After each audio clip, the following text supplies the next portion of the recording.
Para nga pag-usapan itong mga numerong ito, makakasama po natin ang Senior Consultant and Marriage Coach from the Love Institute. Walang iba. Thank you for joining us this morning, Miss Aisa Caparas Tabayoyong. Good morning and thank you for enlightening us Good morning, with this Ming. discussion. Good Yes. morning, Yes. Mix. Good morning, Nina. And happy Love Month to everybody sa lahat ng ating mga kaserbisyo. Oo, magandang ating topic ngayon. Pero first, I would like to get po your reaction Yes. dito sa record-breaking low ng SWS survey kung saan talagang pinakamababa ang bilang sa history po yung nagsasabing masaya sila sa kanilang relasyon ngayon pagdating sa mga Pilipino. Pero hindi na kami masyado nagulat dyan nung lumalabas kasi sinusubaybayan din namin yan. Medyo talaga ang trend niya, ever since I think the first one we looked at was 2005, pababa na siya ng pababa. 2005. Minsan Ay, tagal naglalaro na siya na. sa 50. Kita So ko ngayon lang siya pinakaserve na umabot na siya ng 40 something, 'di ba? Na could be happier yung kanilang marriage. So medyo expected na namin siya lalo na ngayon na iba na iba yung maraming factors na that comes into play. Technology is one of them. Why technology? Well, sabi nga nila, no, we are at the highest in our technology. Ideally, sana yun yung ginagamit natin to connect, to communicate. Unfortunately, it's also the time when people are at their loneliest. Parang yung dami ng tao na nagsasabing sila ay lonely kasing sabay ng pagtaas ng level ng technology, which means even if the means and the tools are there, hindi nagagamit siya to deeply connect with one another. In fact, the more we stay on the screen, the more time we stay out of in-person connection. So, that's one factor. Isa na rin yung sinabi ni Ninya kanina, yung busyness ng mga tao. So, sobrang daming ginagawa. Nag-iiba din ba yung levels of happiness? Kasi dati, di ba, nung we had a simpler life. Yes. Nung wala naman technology, Yes. masaya ka na sa mga tradisyon. Pero ngayon Yes. parang Hindi, walang cellphone. Phone. phone. Oo, Sabihin dinadayan natin, mo yung phone. o kahit text lang, di ba? Yung mga Nokia Dati, phones. ano yun? Easy call ba yun? Easy call, di ba? Kami magme-mess. Power College page. ako yun. Power. Di ba?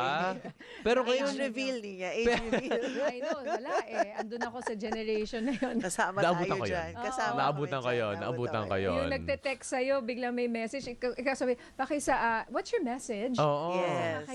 I'm sorry. I'm sorry. I love you with all my Meron heart. nga dyan ang liligaw, nagpapadala ng poems through Power Page. So, ang dinidikta niya yung poem niya doon sa O sa Doon sa operator. operator, diba? Wow. Nalala ko yun. Meron dyan sa tabi-tabi. Oy, sino kaya? Hello? Pero di ba, ganun lang naman dati. Yes. Pero ngayon parang nag-iba, nag-level up. So siguro yung Yes. parang level of happiness mo, baka nag-iiba din. Iba Baka ang taas rin. ng expectation Yan. natin ngayon. Oo. Well, if we will look at, and we'll talk to mga neurologists, syempre hindi mo na ako neurologist, pero sasabihin nila kasi, iba ang level ng joy pag dopamine ang hit. Iba rin yung oxytocin.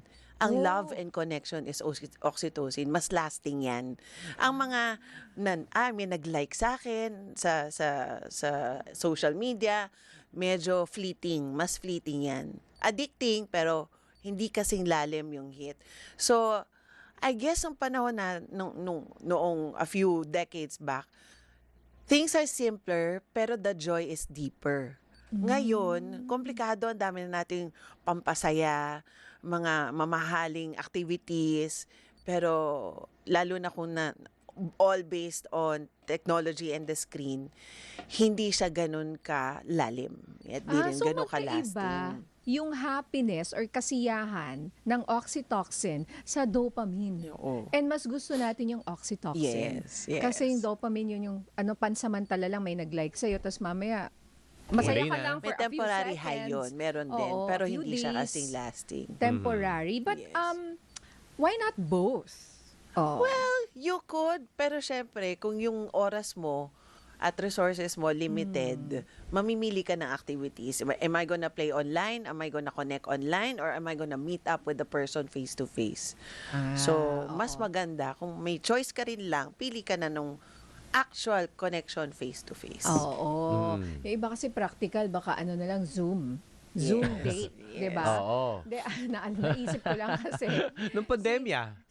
Nung pandemya. Pero ngayon, alam niyo yung POS, Philippines, meron sila ngayong project na pwede ka makipag-date sa aso o pusa online.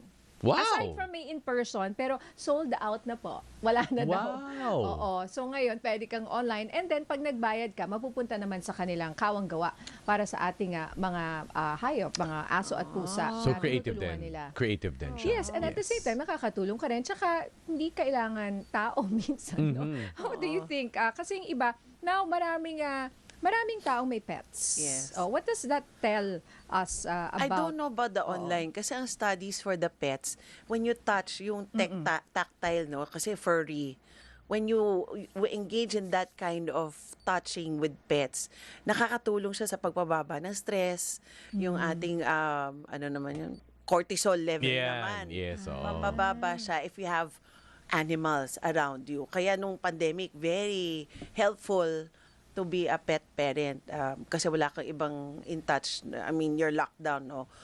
Pero yung online, bago sa akin yan. Hindi ko alam how ang effect niyan. Hindi ko Siguro alam, at least. pero nakita ko yung parang sample, may tao rin, nakatabi niya yung dog, tapos yung nagbayad, and then habang ganon, basta trained naman, or pinapakain niya. So, hindi ko alam, tumatahol yung aso. May tao siyang katabi. It creates happiness as well. Yeah, Yes. siguro. And at least you're also helping. And the fact that you're helping also makes you feel happy. Yes. oo. Yeah, definitely. Charity work or apostolic work helps in also bringing a different kind of joy in a person. So again, iba yung pag mga gaming lang or something. And again, as one of the main advocacies po ng Love Institute is developing the relationship. At least sa Yes. mag-asawa. Di ba? Yes, Muna. yes. Ang gaano ka-importante, Miss Aiza, yung intentional sa Yes. husband and wife. Kasi lalo na ngayon, bakit ka ba nagtatrabaho? Para mag-provide para sa pamilya ko. Pero nauubusan ka ng oras sa pamilya mo. The very reason kung why you're also working so hard. So, dapat talaga, kaya sabi namin intentional, put that in your calendar. Put your priorities. If it's your family, make sure that you can see that in the calendar, in your schedule. And so, if you don't kasi, parang kung ano na lang yung natitira mo na oras, energy, yun na lang ang maiiwan para sa mga supposedly number one sa buhay mo. But if it should be reverse. If number one sila, dapat sila yung unang nakakarve in your schedule, in your calendar, and then you go on your dates. Sabi nga ni Migs kanina, date with the spouse should be non-negotiable because inaalagaan dapat yung relationship ng nanay at tatay. Sabi na, ay, may bata na kasi. Priority yung mga bata kasi dependent sa amin. If we let go of the marriage, and madali yun kasi yung mga bata mas cute kaysa sa asawa mo. Better version of you, right? 20 years na But kayo if mag-asawa. Hindi ka magagalit sa anak mo eh. Di ba? Mas mabango pa. But if hindi natuunan ng oras, ng activities, ng energy and resources, yung marriage, madali yun mag-set aside. And then later on, pinalaki mo yung mga anak, tapos hindi na kayo magkakilala. And or, worse, nagkaroon kayo ng problema midway and then the relationship, the marriage suffers, ang affected din naman yung mga bata. So if you love your children, take care also of your marriage. It should be very intentional, meaning pagplanuhan, wag bahala na pag may naiwan na oras, pag may magawa, but it should really be planned. Ano po ang abiso ninyo sa katulad sa sitwasyon na sinabi ni Ate Nina kanina na sabihin natin, kailangan ko magtrabaho. I may not have that luxury. Yes. Paano ko po yun gagawin? It doesn't have to be number one, dates doesn't have to be expensive. No? Number two, time. Lagi tayong may mahahanap na oras. Kahit na, let's say wala kayong kasama sa bahay at may kailangan ibenta, may kailangan ayusin sa bahay, it can be a working date. It can be creative. Or kakain naman kayo at some point, diba? So your dinner, your lunch, gawin lang ng konting creativity. Sabi ko nga, may kausap ako kanina, magda-date kayo, di kailangan mahal. Magtusok-tusok kayo in the corner, pero mag-dress up. Magpabango ka naman. Magkonting lipstick ka. Or mag-polo naman or something si Mistel. Pero romantic kayo. At pumitas ka ng bulaklak. Humingi ka Wow. naman. Habang Humingi ka naglalakad sa dyan sa may kapitbahay. Tomas Morato. Correct. It's the thought that Oo. counts. I mean, unless talaga may standard yung mga partners na gusto naman nila, medyo fancy, a little something out of the ordinary, pwedeng pag-usapan yon. But the point is, hindi dapat hindrance ang economy in building and maintaining the relationship. Kasi in the end, pag na-stress ka rin sa bahay, hindi kayo masaya sa bahay, apektado rin ang trabaho mo. Correct.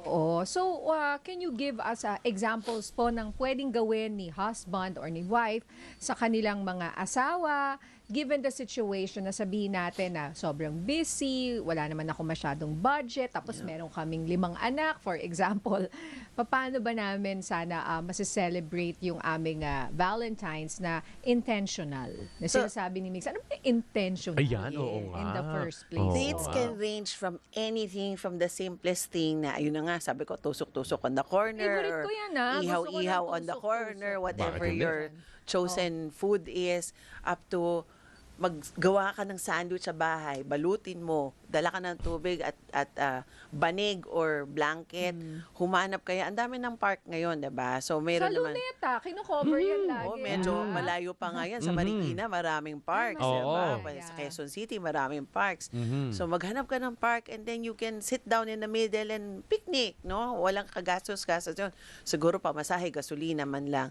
Or to something as fancy as, or pwede ring marathon date, walking date. Yung isa Wow. dyan, Wow. mahilig doon, Wow, diba? isa dyan, isa Pagkatapos mo mapagod ng mga 12K, Ayan, oo. kakain kayo or Oo. something. And then, maybe for Valentine's, just put a little extra. Again, humingi ka ng bulaklak sa kapitbahay mong may santan or something. But basta na alam niya na pinagplanuhan mo siya. To as fancy as go to your restaurant, to your favorite concert, or pwede ring maraming mga nagbabusk. Diba? Oo. Yung mga buskers Sa mall in the din, meron mall. ngayon. Oo. Na magagaling, ha? Yes. Find Ano one. yun? Mga buskers. Yung mga yung mga tumutugtog. kumakanta in the mall. Diba? Karaniwan yan sa sa ibang bansa. Sa mga Yes. kainan. Minsan yung mga Yes. Pinoy, Oo. na kainan. Sa isang mall sa Pasig, meron mga buskers na kahit ini-encourage sila yan Quezon kasi City. arts. Oo, Yes, tama. oo. Oo. At saka lalo na pag Valentine's Day siguro, mas marami siya. Ka-weekend, natapat sa weekend. Correct. Ano ba si Sabado Ed eh. Sheeran, dating busker yan? Talaga? Yes. I would Yung believe that. Sa tabi UK. lang, ganda-ganda ng boses. that. Oo. Alam mo, may mga Pinoy na sa ibang bansa, ginagawa nila yan, di ba? Oo. Daming Nagbabas ganda. na sila, naka-YouTube Viral. pa. Correct, oo. Gagaling. Pasadahan ko lang mabilis, Miss Aisa, 27% of Filipinos experience cheating. Bakit po? Yes. Mm. Well, cheating kasi, we always say cheating is a smoke. Iba yung pinanggagalingan. There is reason why people look elsewhere. No, tumitingin lang yan sa labas. Hindi, minsan, unless addiction siya ng self-control talaga ang issue, karaniwan, sinyales yan na may problema sa relationship.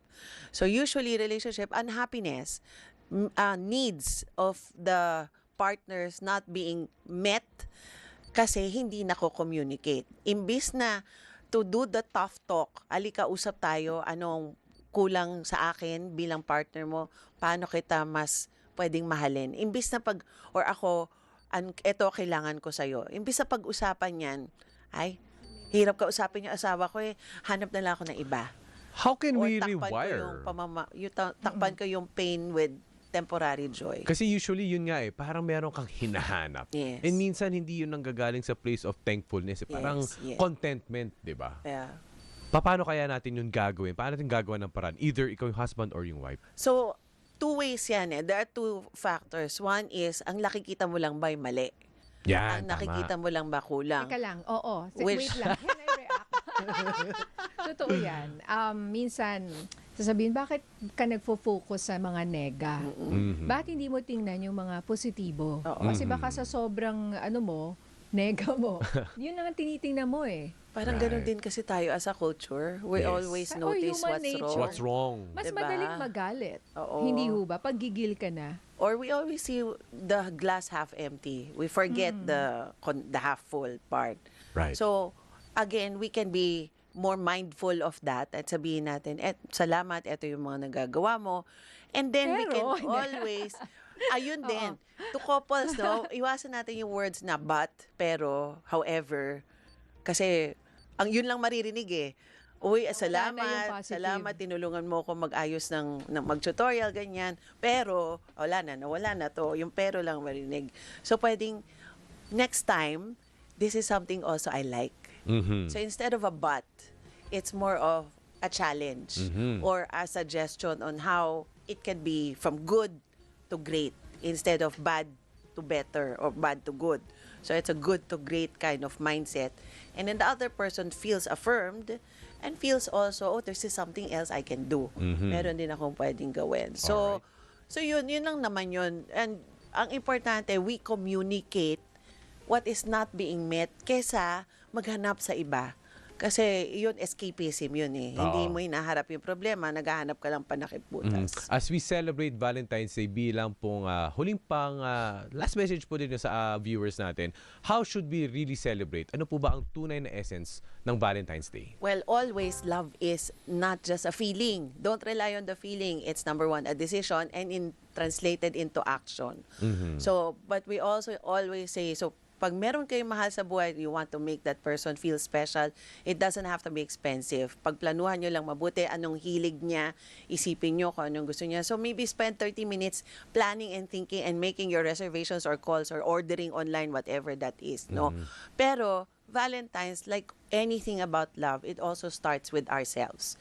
So hindi tayo kailangan mag-intay na ang partner natin mapapasaya tayo or we'll feel good about ourselves. It has to start with us. And then kung merong dadating, bonus na lang yon. Kasi mahirap, mahalin tayo ng partner natin kung tayo mismo we put ourselves down or we self-criticize too much or we think we don't deserve our own love. So spend time.